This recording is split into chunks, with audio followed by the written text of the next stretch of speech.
Aaradhya tutorials में आपका एक बार फिर से स्वागत है। आज हम वर्ग समीकरण लेकर आपके सामने उपस्थित हैं और इस वर्ग समीकरण को कैसे समझते हैं इसके पहले हम आपको बता दें कि हमने दो चरांकों वाले रेखीय समीकरण देखा था। दो चरांकों वाले जब रेखीय समीकरण देखा था तो उसमें हमने बताया था कि वहां पर जो पद होते हैं उनका अधिकतम घात 1 होता है, लेकिन जब हम वर्ग समीकरण की बात करते हैं तब यहां पर उससे थोड़ा सा विपरीत हो जाता है, थोड़ा सा अलग हो जाता है और यहां पर जो अधिकतम घात होता है वो 2 होता है। जैसे इसको हम स्टैंडर्ड फॉर्म में लिखते हैं ax² plus bx plus c equals to 0। अर्थात जो यहां पर x का घात होता है या जो पहले पद का घात है, जो स्टैंडर्ड फॉर्म में पहले पद का घात है, उसका घात मैक्सिमम 2 होता है। तो अगर इस ढंग का कोई भी समीकरण हमें मिलता है तो हम उसे वर्ग समीकरण कहते हैं।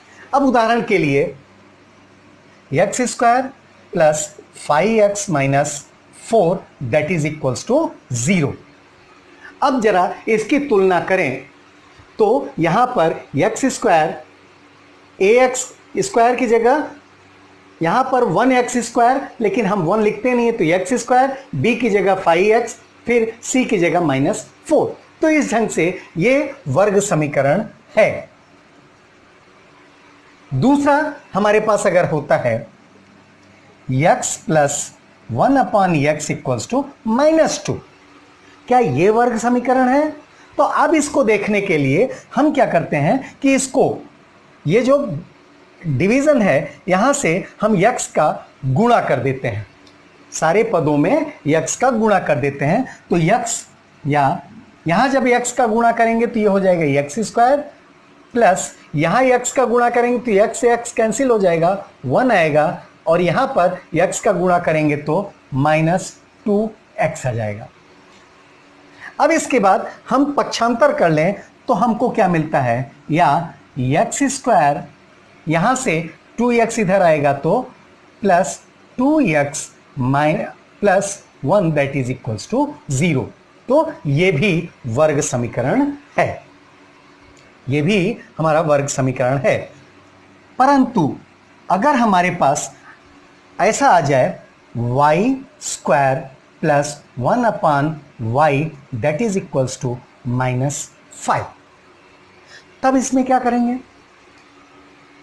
क्या ये वर्ग समीकरण है? तो इस y को खत्म करने के लिए हम सारे पदों में फिर से y का गुणा करते हैं। तो y³ जब y का गुणा करेंगे तो यहां पे y³ प्लस यहां पर y का गुणा करेंगे तो y से y कट जाएगा, 1 आएगा और यहां पर -5y आ जाएगा। अब जरा देखिए कि पक्षांतर करने के बाद हमको क्या मिलता है, y³ plus 5y plus 1 that is equals to 0। लेकिन इसका अधिकतम घात 2 की जगह, चूंकि यहां स्टैंडर्ड फॉर्म में हमने बताया था अधिकतम घात 2 होना चाहिए और यहां पर 3 आ गया, इसलिए ये वर्ग समीकरण नहीं होगा।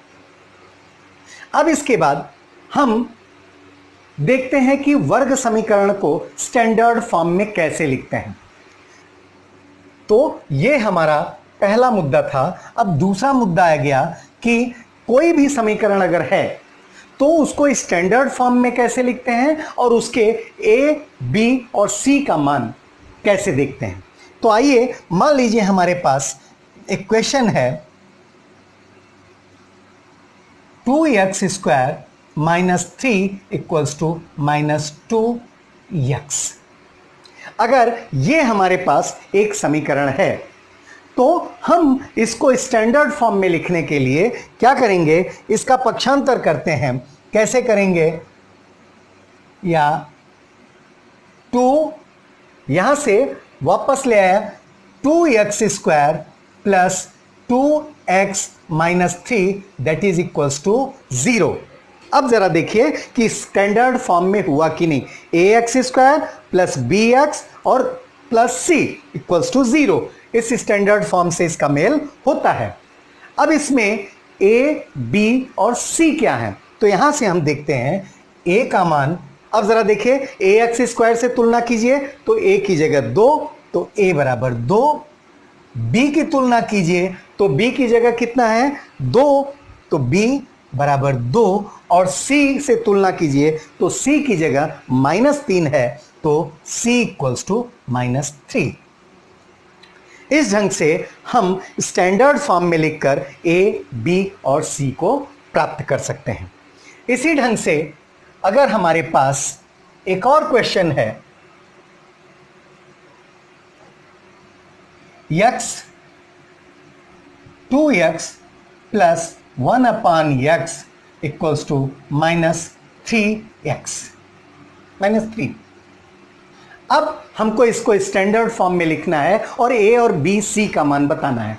तो फिर वही प्रक्रिया कीजिए कि इनको गुणा कीजिए x में इससे, तो इसलिए यहां से दोनों पक्षों में x का गुणा कीजिए। तो x का गुणा करने पे कितना होगा, 2x² प्लस यहां से अगर इसमें x का गुणा करेंगे तो 1/x इंटू एक्स, x से x कैंसिल हो जाएगा, 1 आ जाएगा और ये -3x, क्योंकि x का गुणा 3 में भी होगा। या आप एक तरह से इसको ऐसे भी गुणा कर सकते हैं, जब इस ढंग से गुणा करेंगे तो वही चीज मिलेगा। 2x में x का मल्टीप्लिकेशन किया तो 2x² प्लस 1 और इसका इसमें गुणा किया तो -3x, वही मिलना है। अब इसको स्टैंडर्ड फॉर्म में लिख लेते हैं, या 2x² -3x plus 3x plus 1 equals to 0। तो इस प्रकार a तुलना कीजिए ax² plus bx plus c से, तो a बराबर 2, 2, b इक्वल्स टू 3 और c इक्वल्स टू 1। तो ये स्टैंडर्ड फॉर्म में वर्ग समीकरण को कैसे लिखते हैं और a, b, c को कैसे प्राप्त करते हैं, इसके बारे में हमने बताया आपको। अब इसके बाद हम देखते हैं कि अगर हमारे पास वर्ग समीकरण है तो किस मूल के रखने पर वह समीकरण संतुष्ट होगा या हम उसका हल प्राप्त कर सकेंगे। मान लीजिए हमारे पास एक सवाल है, x² plus 4x minus 5 that is equals to 0, और यहां पर x का मान या x के लिए दो हमारे पास ऑप्शन है कि 1 और -1, 1 और -1, इनमें से किस मान के लिए यह समीकरण सेटिस्फाइड होगा। तो हम देखते हैं कि x का मान पहले हम 1 ले लें, तो 1 का square plus 4 into 1 minus 5 equals to 0, 1 plus 4 minus 5 equals to 0। इसका मतलब कि x इक्वल्स टू 1 ये एक मूल है, x इक्वल्स टू 1 एक मूल है। अब जरा हम -1 के लिए देखें कि क्या -1 के लिए भी ये सेटिस्फाइड होता है या -1 भी क्या इस वर्ग समीकरण का मूल है।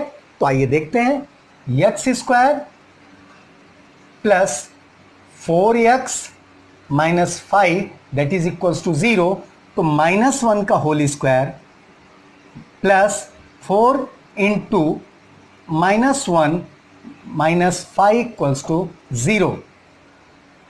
यहां से 1 माइनस 4 माइनस 5, तो कितना आ गया, 1 माइनस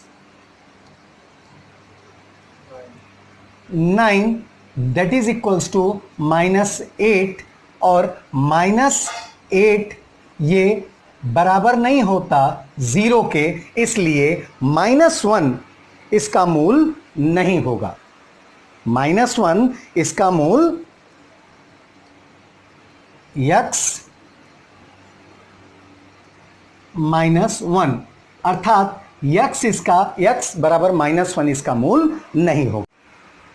अब मान लीजिए कि हमारे पास एक प्रश्न है कि यदि x बराबर 3, तो k एक्स स्क्वायर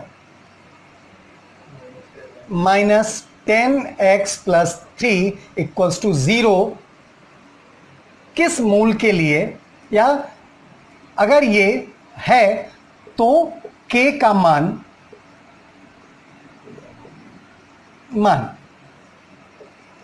अगर ऐसा है कि एक मूल x या जो 3 है, एक मूल इस समीकरण का 3 है, तो k का मान प्राप्त करना है। तो x बराबर 3 या 3 समीकरण k x square minus 10x plus 3 का एक मूल है। इसलिए